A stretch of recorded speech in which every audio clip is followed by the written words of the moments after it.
C'était une journée grise, comme tant d'autres, quand Rosa entra dans le prestigieux immeuble de bureaux. Le ciel était bas, et la pluie tombait en rideaux contre les larges fenêtres du bâtiment, ajoutant à la froideur des lieux.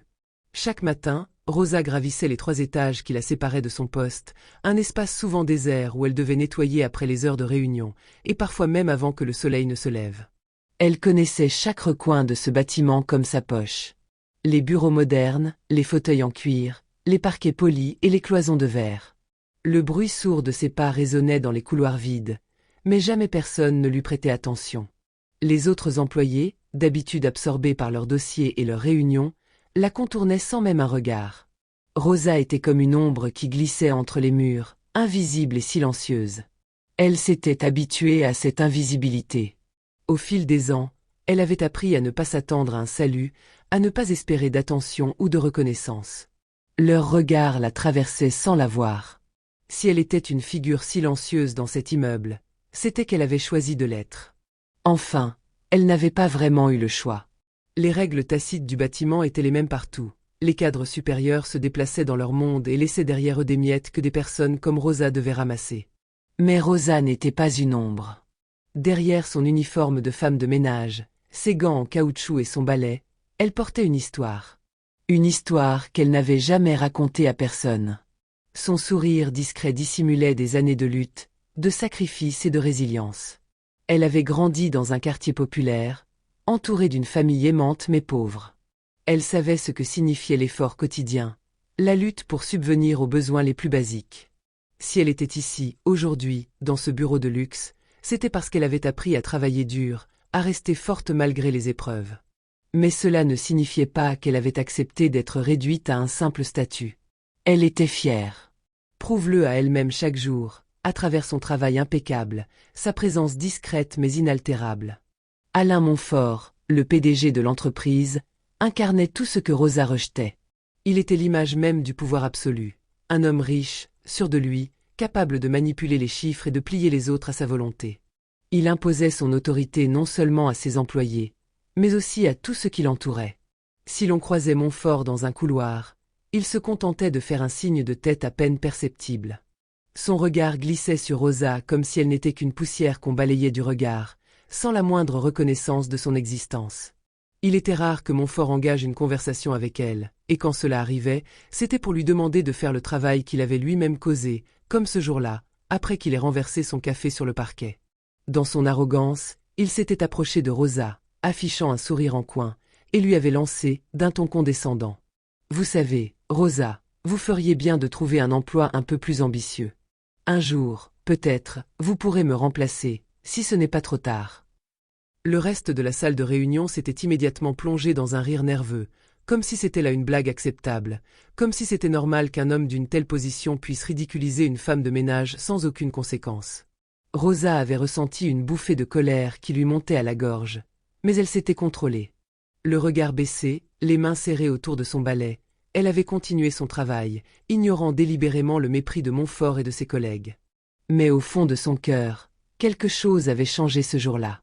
Ce sourire de Montfort, ce rire des cadres, cette humiliation silencieuse. Tout cela était devenu insupportable. Ce qu'ils ignoraient tous, c'était que Rosa n'était pas du genre à oublier. Elle les entendait, elle les observait, et plus que tout, elle enregistrait chaque détail de leur comportement. Ils croyaient qu'elle n'avait rien, mais en réalité, elle possédait quelque chose qu'ils n'avaient pas vu, une vision claire de la vérité, et une force intérieure qui n'attendait que l'occasion de s'exprimer. Elle savait que ces hommes la traitaient comme une inférieure, mais Rosa avait appris à se rendre invisible, non pour se cacher, mais pour mieux observer. Si Montfort pensait qu'il avait pouvoir sur elle, c'était parce qu'il ne comprenait pas qui elle était vraiment. Dans les moments où il l'ignorait, elle analysait son environnement, mémorisait chaque erreur, chaque faille, chaque faux semblant qu'il exposait dans ses décisions. Rosa n'était pas seulement une femme de ménage. Elle était une spectatrice attentive de la scène politique du bâtiment.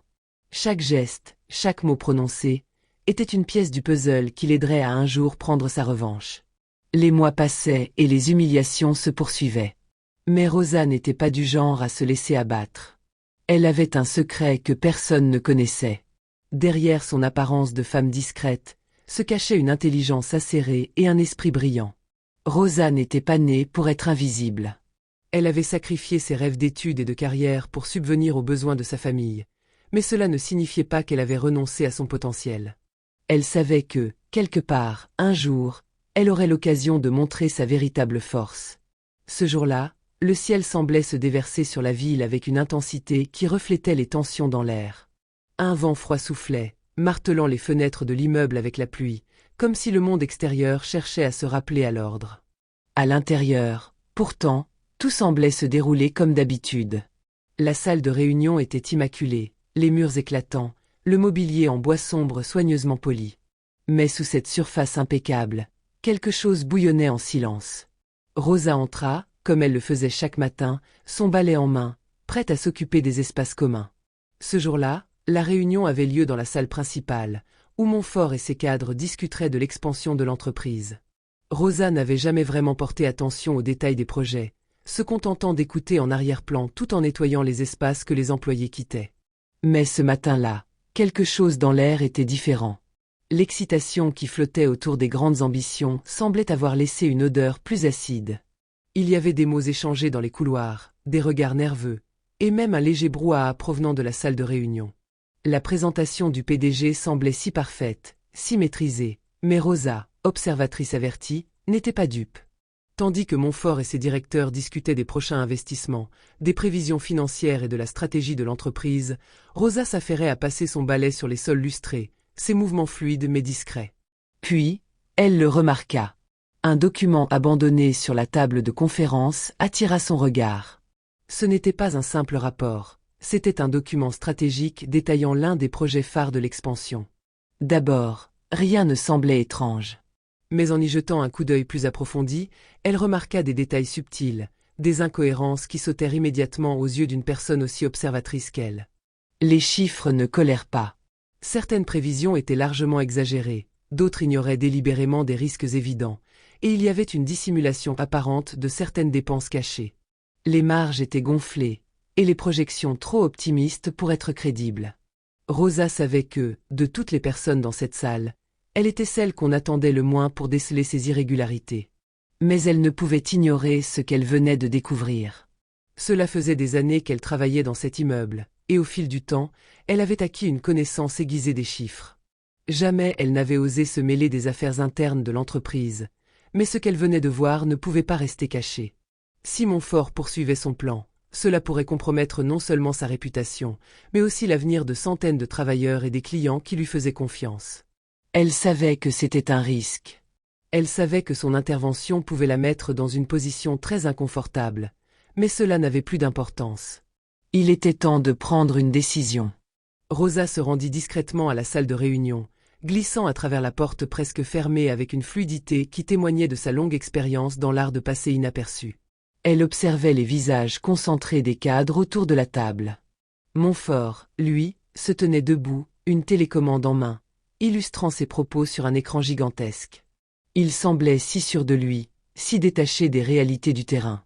Quand il fit une pause pour prendre une gorgée d'eau, Rosa, d'une voix calme mais ferme, prit la parole. « Monsieur Montfort, je crois que vous avez oublié un détail important dans votre présentation. » La salle se figea instantanément.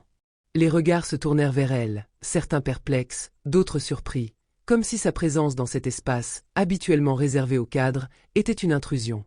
Montfort la fixa, les sourcils légèrement froncés. Il la regarda de haut, comme il avait l'habitude de faire avec tout le personnel subalterne. « Rosa, vous êtes ici pour nettoyer, pas pour me donner des conseils financiers, répondit-il sur un ton dédaigneux, avant de se détourner pour revenir à sa présentation. Mais Rosa ne se laissa pas intimider. Elle posa doucement le rapport devant lui, le pointant du doigt d'un geste précis, implacable. Elle savait ce qu'elle faisait. « Ces chiffres ne sont pas corrects, dit-elle, sa voix calme mais chaque mot résonnant dans l'air. Vous avez manipulé les données, et ces erreurs ne sont pas accidentelles. Je connais suffisamment les finances pour savoir que ce projet est voué à l'échec si vous continuez sur cette voie. » Le silence qui suivit fut lourd. L'atmosphère semblait suspendue dans un souffle. Montfort pâlit légèrement, ses yeux passant de la feuille de papier à Rosa, puis à ses collaborateurs. Un frisson d'incompréhension parcourut la salle. Personne ne s'attendait à une telle intervention. Comment une femme de ménage osait l'interrompre, et pire encore, mettre en doute l'intégrité du PDG. Montfort, d'abord choqué par cette audace, se redressa, tentant de dissimuler sa surprise sous une façade de colère. « Qu'est-ce que vous osez ainsi nu ?»